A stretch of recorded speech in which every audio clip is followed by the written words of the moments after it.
Hey guys, how's it going? My name is Kim and welcome back to Uncommonkim.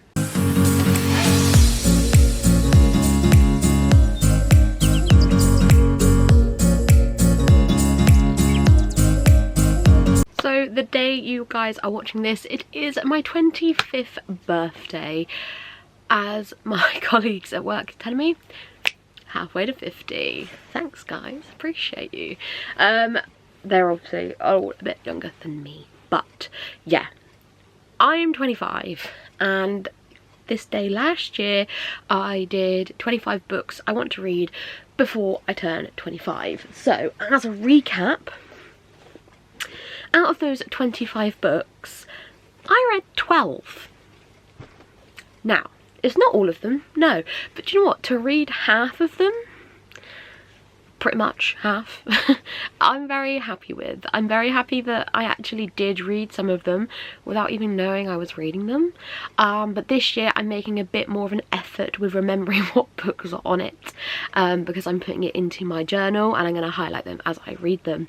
Again, same as last year, I have a variety of genres, so I'm going to go through each genre one by one and talk through very briefly my reasoning.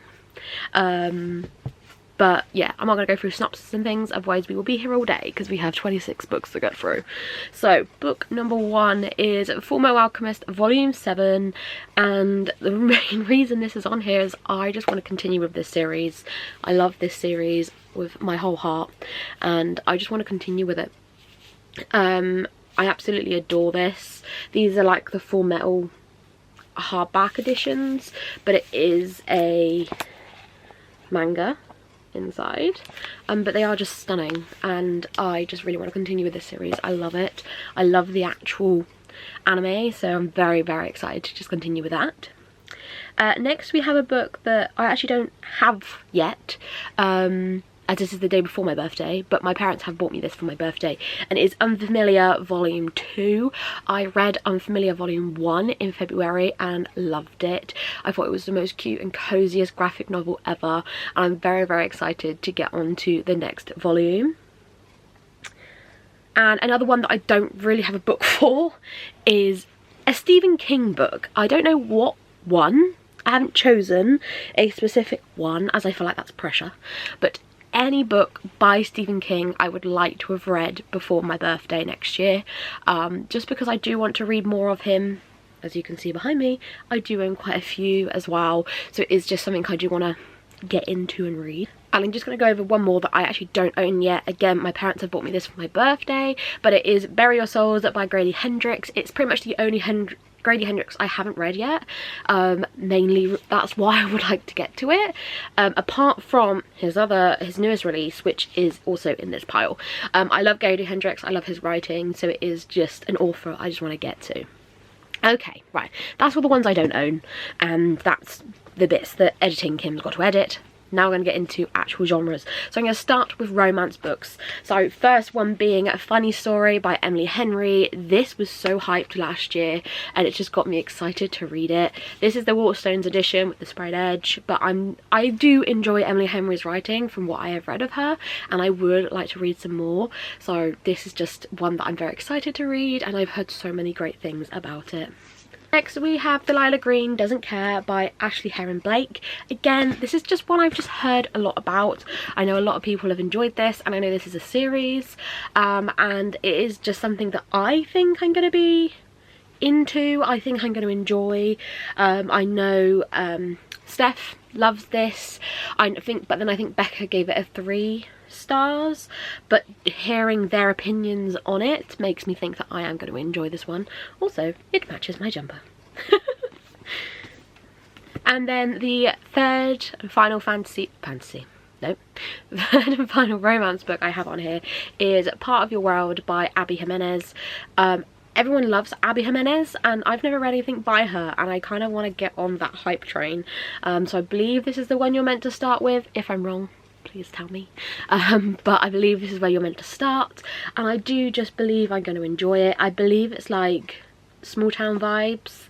Someone lives in a city, someone lives in the country, and it does have like small town cozy vibes, which is usually my favourite when it comes to romance books.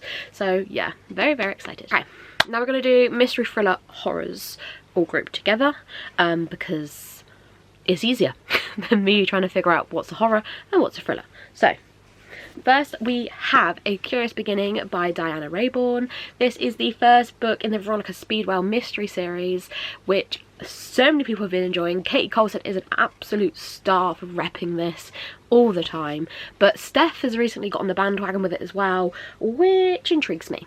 So I do love a cozy style mystery, so I do think I'm really going to enjoy this one. A lot of you won't be surprised to see this one, but it is The Taking of Annie Thorne by C.J. Tudor. This is the only C.J. Tudor to date I haven't read. I've read everything else, and she is my favourite thriller horror writer, but this is the only one I haven't read. This is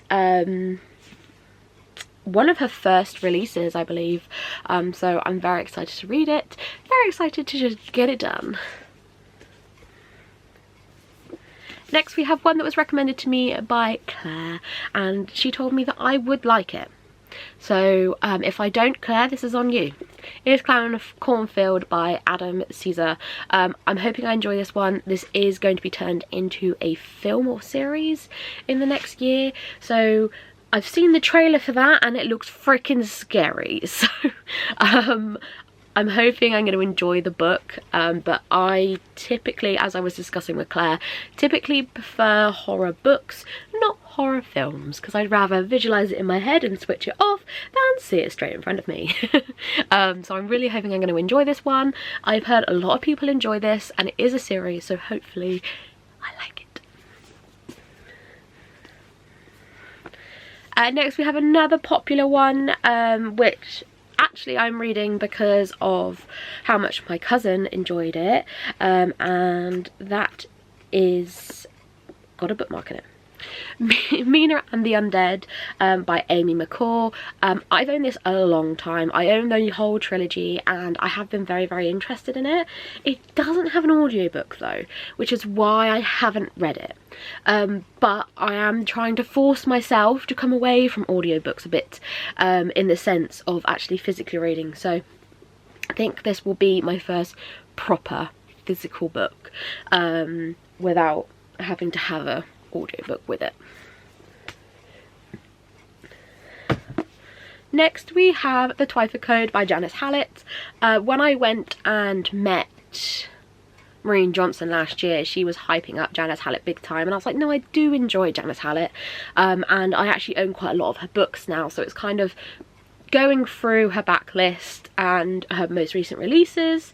So this is a multimedia book where we get told the story through newspapers and emails and conversations, CCTV, all of that stuff. The first one is The Appeal. I don't believe these are linked, but it is set in a similar kind of way, but not set in the same world, I don't believe. But it is quite a quick read. All of Janice Hallett's books are quite a quick read, so it is just one I do pretty want to get to quite quickly. Next we have Do No Harm by Jack Jordan. I just need to read it. It's as simple as that. I believe I'm going to really enjoy Jack Jordan's writing and his stories, so it is just something I really want to read. I believe this is about a surgeon who is basically being forced to kill someone on an operating table or lose their son, and that just really intrigues me. There is another one, I think it's called, what's it called? Conviction, which is based in a court, which sounds right up my street. So I'm going to read this one first, as this came out first, and then I'm going to move on to the other two. And I do really believe I'm going to enjoy them. I just need to kick my ass in gear and actually, you know, read the books I own. Here's the other book I spoke about earlier, which is Witchcraft for Wayward Girls by Grady Hendrix. This is his newest release, which came out in January. Not gonna lie, haven't seen the best reviews so far. Seen a lot of people DNFing and a lot of low ratings, but I'm trying to give my own opinions and not listen to others this year, so I'm still going to go into it, still going to try it. However, I am scared of whatever this childbirth malarkey everyone's talking about. That does kind of freak me out. But nevertheless, I'm gonna give it a go. If I DNF it, I DNF it. It is what it is. But I have enjoyed all of Grady Hendrix's other books, so I'm hoping I will enjoy this one. But based on other people's responses, maybe not. But we will see. Then we have The Maid by Nita Prose. I'm hoping to book club. Yeah, book club. I'm hoping to read this as part of a book club with the girls I work with, as they both are really into reading as well. And one of the girls brought up The Maid, and I was like, do you know what?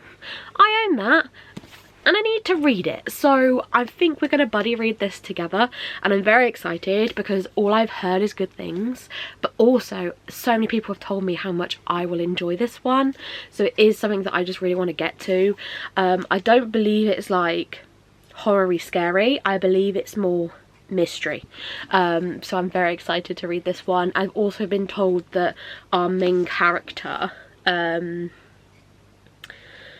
who's called Molly, is so easy to love, but also I believe there is other books in this series now as well. And the final mystery thriller book is We Used to Live Here by Marcus Klewer, which everyone's talking about at the moment, especially over Winterween. Everyone was reading this and really enjoying it, and the synopsis sounds amazing. So I believe this couple move into this house and they believe they got an absolute bargain with it because of how cheap it was, and then this man turns up and knocks on the door and says, oh, I used to live here, do you mind if I show you around my children? And of course our main character's like, yeah, sure, why not? But then she struggles to get this man to leave, and then weird things start happening in the house, and so on and so forth. So I'm very excited to read this one. All I've heard is really good things, to be honest. So it is a book I'm actually really excited to get to. If you can't tell, I'm really excited to get to all of them. Okay, on to the final stack, but which is the biggest stack, which is fantasy, obviously. Okie. So first we have Gods Below by Andrea Stewart. This is the Fairy Loot edition, which was for September's box last year. I'm so excited to read this one. I'm currently reading my way through the Broken Empire series, which is Bone Shard Emperor. No, Bone Shard Daughter is the first book in that trilogy, and I'm really enjoying my time with that series, so I'm very excited to read this one, which I do believe is going to be Andrea Stewart's new series, hopefully. So I'm very excited to get round to it. I have heard pretty good things so far, so fingers crossed. Next we have Wolfsong by TJ Klune. This is like one of the only books by TJ Klune I haven't read. I'm very excited to have gotten my hands on this edition. If you were in sprints with me and Claire a couple of weeks back, you'll know that I got my hands on this off of someone on Vinted, and I was very excited because I had the standard edition and I really wanted the sprayed edges to match In the Lives of Puppets and Bones Beneath My Skin, because they all have like the edges where it like matches the cover. I was so happy someone wasn't selling it for an arm and a leg on Vinted, so I bought that. So yes, Wolfsong. Very excited to read this. It's just one of the last books I have left that I haven't read by TJ Klune. The only other one I haven't read by TJ Klune is Under the Whispering Door, but I will not be reading that due to grief rep, and grief triggers me, so we won't be reading that. But otherwise, this is the only one I have left. I will be buddy reading this in March with Claire, which I'm super excited for. So yeah, I can't wait. I'm excited. And this is a series, and it's quite a big series. Next we have A Pirate's Life for Tea by Rebecca Thorne. I recently read Can't Spell Treason Without Tea, which is book 1 in this series, and loved my time, gave it 4 stars. And this is book 2, where we continue to follow the same characters, I believe. Yes, and also we get introduced to a few new characters as well. I'm hoping for same cozy fantasy vibes with amazing LGBTQ plus rep as well. This is the stunning Waterstones edition, which I have just noticed is also signed. So very excited to read this one. I know Steph has read this and really enjoyed it, and I believe the third book's coming out this year, which is like TU at the Altar, I think. So I'm very excited to continue with this series. Next we have another cozy fantasy, and that is The Spell Shop by Sarah Beth Durst. I just need to read it. Like, I just need to read it. I'm really into cozy fantasy and I do enjoy cozy fantasy, but I just need to get on and actually read it.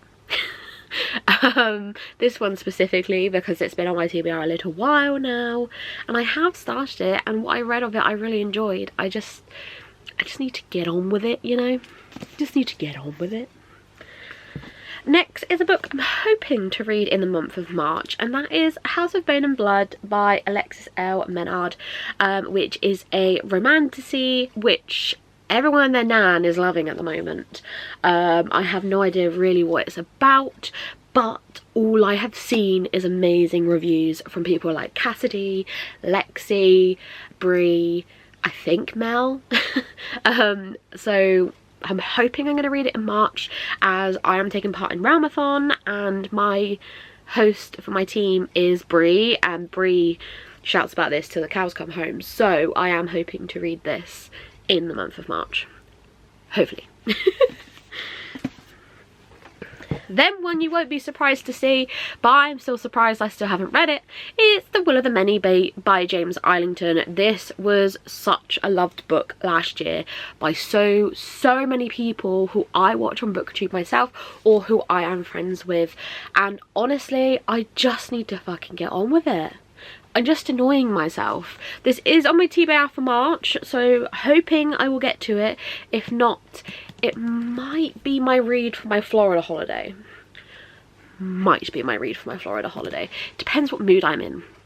I go to Florida at the end of April. I know. Where the fuck is the time gone?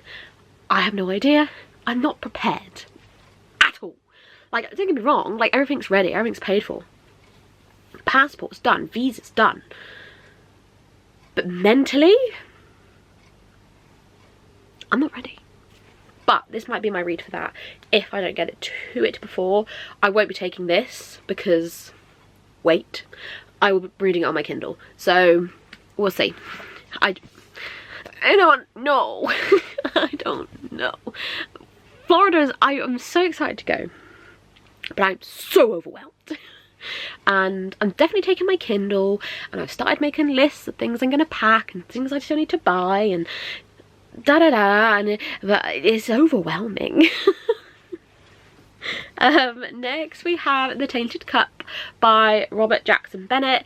Again, this is on my March TBR and I am hoping to read it in March, but not only that, I'm also hoping to read it in March for our fantasy bingo, as the our fantasy bingo board ends at the end of March, and this is one of the last books I actually have on there. I am so freaking proud of myself for my our fantasy bingo board this year. I'm planning on doing a finishing off my bingo board and like a recap video, going through what I read for each prompt, but I am so freaking proud of myself because last year's I hardly touched with a barge pole, and this year I've absolutely smashed it. I think I've got like 4 prompts left. One I know I will not complete, which is the 5 short stories, but the rest I'm feeling hopeful. I'm gonna go through and just see if there's any like books I can make fit those prompts, but yeah, I'm so proud of myself. But this is one of the last books that is on that bingo board.